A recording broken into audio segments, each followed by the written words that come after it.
Pemirsa, meski puncak arus libur telah terjadi kemarin, namun di hari libur Natal penumpang yang hendak berlibur terus memadati Bandara Internasional Soekarno-Hatta.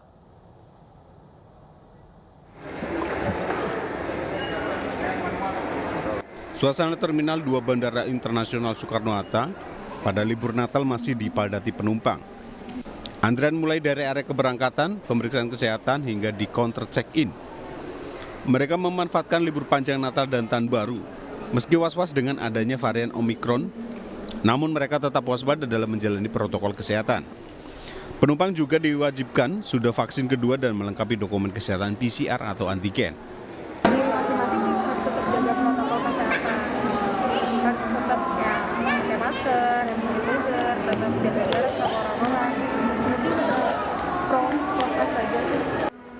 Guna mengantisipasi adanya kerumunan dan penumpukan penumpang, pengelola bandara melakukan skema rekayasa arus, di mana Terminal 1A diaktifkan untuk kedatangan penumpang domestik, sementara Terminal 2F digunakan untuk pintu keluar penumpang pesawat penerbangan internasional. Dari Tangerang, Banten, Hasnugara, iNews memberitakan. Antisipasi mobilitas warga saat libur Natal dan Tahun Baru, ratusan petugas gabungan disiagakan di 12 titik rawan kerumunan di Kabupaten Tangerang. Selain di mal, pos pantau juga didirikan di sejumlah lokasi wisata.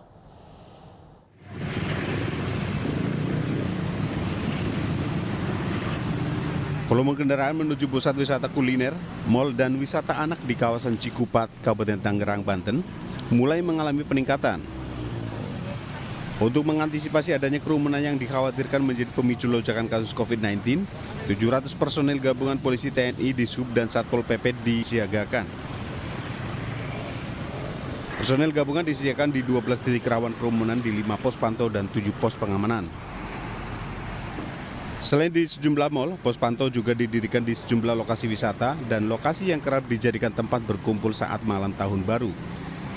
Siapkan untuk mengamankan hasil kegiatan masyarakat di malam pergantian tahun. Kami harapkan dengan Mendagri nomor 66 tahun 2021 tidak ada pawai konferaraan, termasuk juga pesta perayaan yang tidak sesuai dengan aturan dan menimbulkan klaster baru COVID-19. Petugas di pos pantau difokuskan pada pemantauan protokol kesehatan masyarakat. Jadi seluruh titik-titik wisata ada pos-pos pemantau untuk mengingatkan masyarakat terkait protokol kesehatan. Selain itu, petugas juga memantau kapasitas mal dan lokasi wisata yang hanya diperbolehkan 70%. Dari Kabupaten Tangerang, Banten, Aimarani, iNews memberitakan. Pemirsa, seiring adanya pelonggaran saat libur Natal dan Tahun Baru di Kota Bandung, sejumlah jalan protokol mengalami kemacetan yang cukup parah.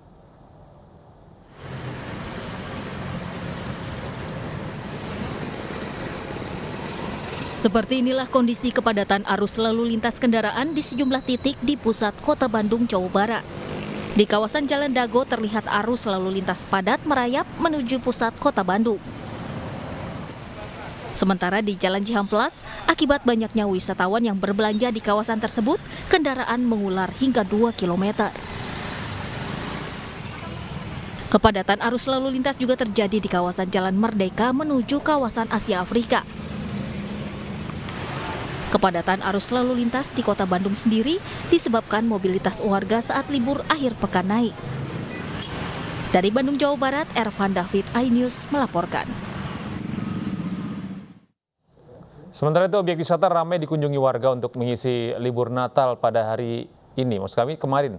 Agar tidak terjadi penumpukan pengunjung di puncak Jawa Barat, petugas memberlakukan aturan ganjil genap. Sementara di Subang, Jawa Barat, pengunjung memadati wisata pemandian air panas. Kawasan Puncak Kabupaten Bogor, Jawa Barat menjadi lokasi favorit warga untuk berlibur. Pada libur Natal kali ini, meskipun tidak terjadi kemacetan, lalu lintas menuju puncak masih ramai. Di masa pemberlakuan PPKM level 2, sejumlah aturan diterapkan sebagai upaya pencegahan penyebaran COVID-19. Di antaranya penerapan aturan ganjil genap kendaraan pada kawasan Puncak dan Sentul. Aturan ini berlaku hingga tanggal 2 Januari 2022 mendatang.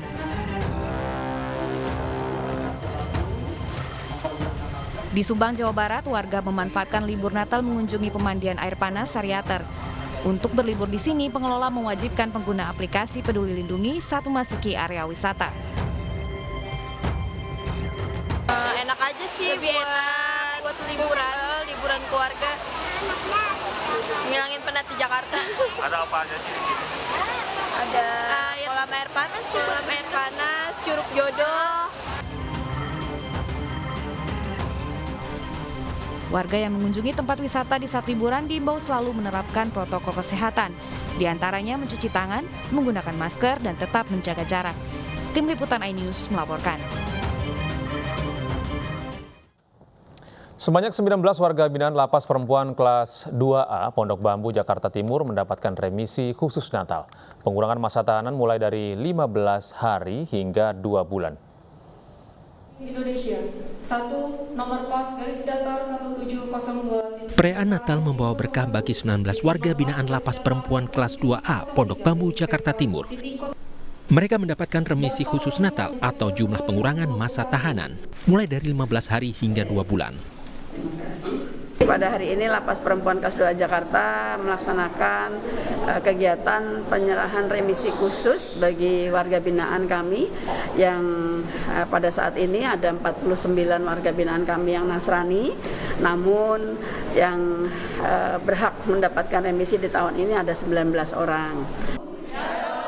Salah seorang warga binaan yang divonis 12 tahun penjara atas kasus narkoba merasa senang dan bersyukur karena mereka mendapatkan remisi khusus selama 2 bulan. Saya dapat 2 bulan, Pak. Ya. Sebelumnya putus berapa? Sebelumnya saya putus 12 tahun, subsidiar 2 bulan. Sudah menjalani berapa tahun? Sudah menjalani 6 tahun setengah, Pak. 6 tahun setengah. Kasus apa kalau boleh tahu? Saya kasus narkoba. Diharapkan para warga binaan yang mendapatkan remisi dapat selalu berkelakuan baik, agar dapat segera pulang ke rumah dan kembali berkumpul bersama keluarga. Dari Jakarta, Rio Manik, iNews melaporkan. Tidak hanya di ibu kota pemirsa, ratusan narapidana di Provinsi Riau dan Medan yang beragama Nasrani mendapatkan remisi atau pemotongan masa tahanan di Hari Raya Natal ini. Di antara warga binaan yang mendapat remisi adalah pelaku tindak pidana umum dan korupsi.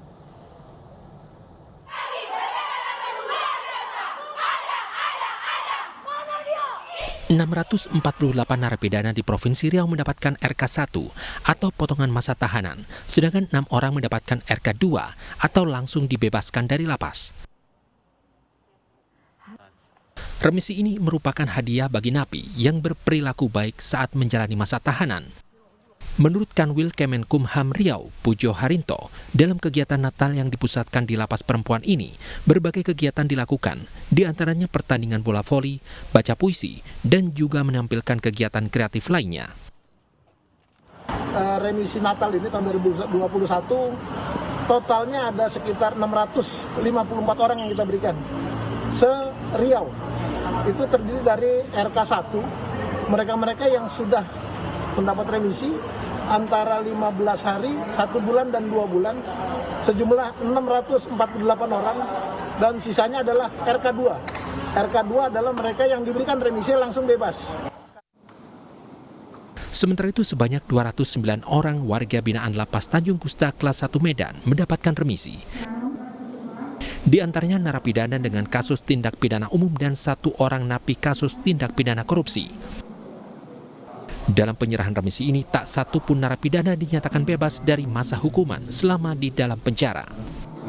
Lapas 1 Medan pada tahun ini warga binaan yang Nasrani itu dan memenuhi syarat substantif maupun administrasi sudah mendapatkan remisi kurang lebih sebanyak tadi 209 orang yang kalau nggak salah di sini di umat Kristiani di Lapas 1 Medan itu sekitar 400 hampir 500. Narapidana yang belum bisa menikmati perayaan Natal bersama keluarga merayakan Natal di dalam lingkungan lapas dalam suasana haru dan damai. Dari Pekanbaru Riau dan Medan Sumatera Utara, Ahmad Ridwan Nasution, Muhammad Yusuf, iNews melaporkan.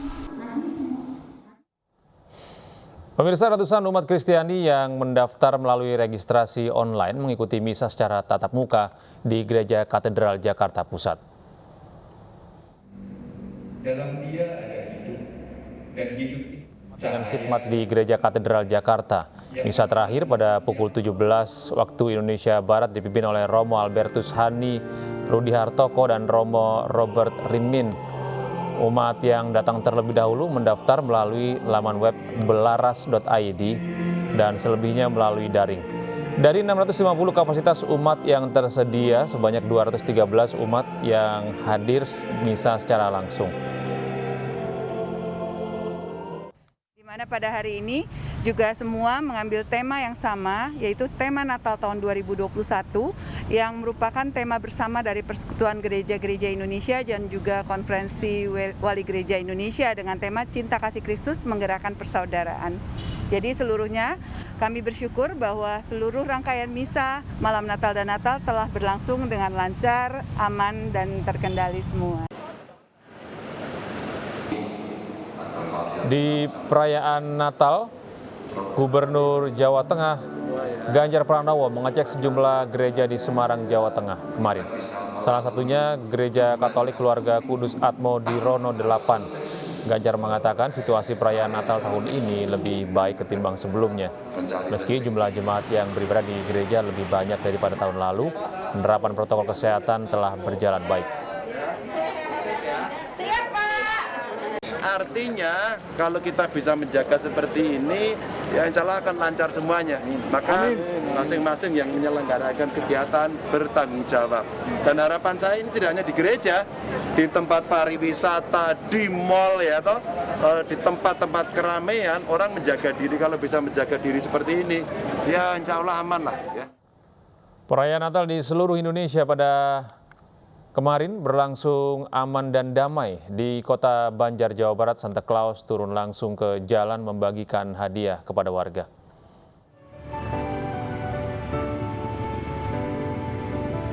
Pada perayaan Natal kali ini, Santa Claus turun di jalanan kampung lingkungan Jatimulia, Kota Banjar, Jawa Barat. Lengkap dengan kostum merah, para Santa Claus ini memberikan kejutan berupa hadiah pada seluruh anak-anak di kampung ini. Hadiah berupa peralatan sekolah juga diberikan kepada anak-anak di rumah tahfiz dan panti asuhan Kurnia Ilahi, Cikapuyutan. Atas toleransi dari warga, kepedulian terhadap kehidupan gereja. Kita juga merasa bersukacita, merasa bersyukur bisa hidup dalam kebersamaan. Di Kendal, Jawa Tengah, warga Nasrani merayakan Natal dengan membagikan paket sembako kepada warga sekitar. Pembagian sembako sebagai ungkapan rasa syukur dan juga simbol persaudaraan antar umat beragama. Sangat baik sekali, saya sampaikan juga kegiatan saling berbagi, berbagi seperti ini harus terus dikedepankan di Kabupaten Kendal agar bisa mempersatukan beragaman, kebinekaan, tentunya lintas umat beragama di Kabupaten Kendal agar yang selama ini sudah baik, ke depan bisa lebih baik. Persekutuan Gereja-Gereja Indonesia dan Konferensi Wali Gereja Indonesia menetapkan tema Natal Nasional tahun ini, yaitu Cinta Kasih Kristus Menggerakkan Persaudaraan, yang diharapkan mempererat hubungan antar masyarakat Indonesia. Tema ini selaras dengan situasi bangsa yang terdiri dari beragam suku dan juga agama. Dari Kota Banjar dan Kendal, Acep Muslim, Edi Prayitno, iNews melaporkan. Sementara itu perayaan Natal di daerah rawan konflik di Kabupaten Duga, Papua berlangsung berbeda. Sejumlah gereja dan warga mendapat bantuan uang lebih dari 1 miliar dan puluhan ton beras.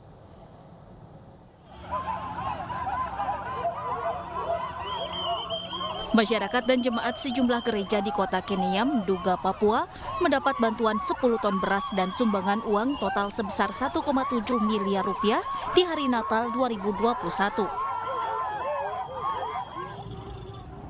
Bantuan dan sumbangan berasal dari uang operasional dan perjalanan dinas Bupati Duga, Wentius Nimiangge. Kami berikan bantuan kado Natal gereja jemaat Weneroma.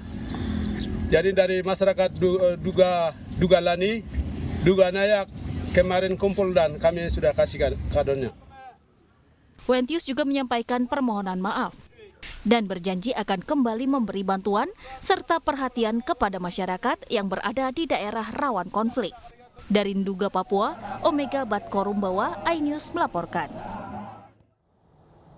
Merayakan Natal dan Tahun Baru, MNC Peduli berbagi kasih dengan menyalurkan bantuan berupa sembako ke Panti Jompo Kasih Sayang, Bekasi, Jawa Barat. Para penghuni panti juga diajak bernyanyi bersama dan bersukacita dalam perayaan Natal.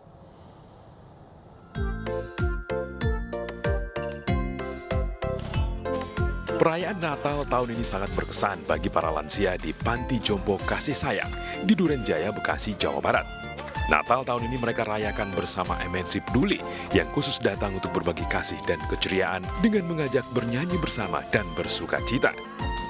MNC Peduli juga berbagi berkat kepada penghuni panti dengan memberikan bantuan berupa beras dan makanan ringan. Tadi kita nyanyi-nyanyi ya, kita memuji Tuhan, sungguh sukacita gitu ya.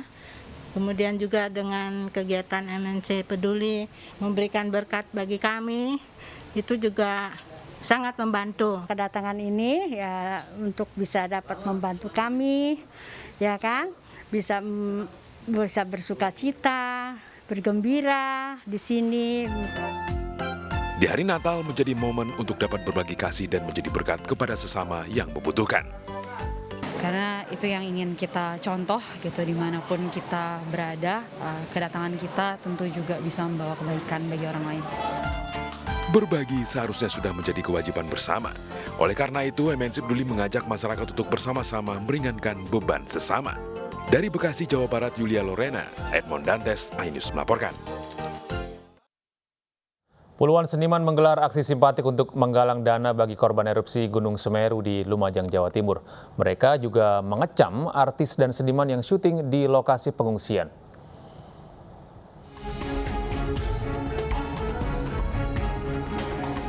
Aksi solidaritas gabungan seniman dari Grobogan dan Boyolali, Jawa Tengah digelar di Desa Sedang Harjo, Kecamatan Karanganyung, Grobogan, Jawa Tengah.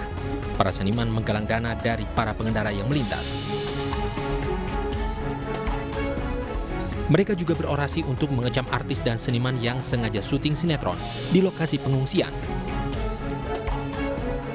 Para seniman ini mengaku sangat prihatin dan kecewa lantaran lokasi pengungsian masih dalam suasana duka. Saya ikut prihatin dengan adanya teman-teman seniman yang memanfaatkan momentum Lumajang yang mengadakan syuting film maupun syuting di Lumajang. Ya momennya kurang bagus, saya ikut prihatin, apalagi tanpa izin dari beliau yang punya wilayah Bupati Lumajang, saya ikut prihatin. Sebelumnya cuplikan syuting sinetron di lokasi pengungsian korban erupsi Gunung Semeru Lumajang, Jawa Timur viral di media sosial. Unggahan video amatir pada saat syuting dilakukan di depan umum dan disaksikan pengungsi. Kami di sini tuh mengungsi, lagi kesusahan. Gak pantas lah kalau ada syuting-syuting kayak film-film atau gimana gitu, itu kurang pantas. Tolonglah untuk yang bersangkutan, hargai kami, hargai perasaan kami lagi bersedih. Pihak rumah produksi sinetron mengaku sudah mengajukan surat izin ke sejumlah pihak dan telah mendapatkan izin dari Bupati Lumajang. Namun Satgas Tanggap Darurat Bencana Erupsi Semeru mengaku tak pernah menerima laporan. Menerima info itu infonya ACC atau persetujuan Pak Bupati. Dalam di posisi Pak Bupati itu terucap setuju atau ACC. Tetapi dalam keterangan harus berkoordinasi atau melapor ke dan Satgas. Gunung Semeru saat ini berstatus level 3 atau siaga. Status tanggap darurat berakhir pada Jumat 24 Desember 2021. Pemkab Lumajang melakukan masa transisi selama 90 hari, mulai dari 25 Desember 2021. Dari Lumajang, Jawa Timur, Yayan Nugroho, iNews melaporkan. Pemirsa, mari berbagi untuk masyarakat yang terdampak bencana erupsi Gunung Semeru melalui MNC Peduli dengan berdonasi pada rekening yang tertera di layar kaca atau scan barcode QRIS dengan aplikasi uang digital Anda. Dan saat lagi pemirsa, suasana duka mewarnai Natal di Filipina akibat hantaman badai topan Ray dan pandemi COVID-19. Kami akan segera kembali.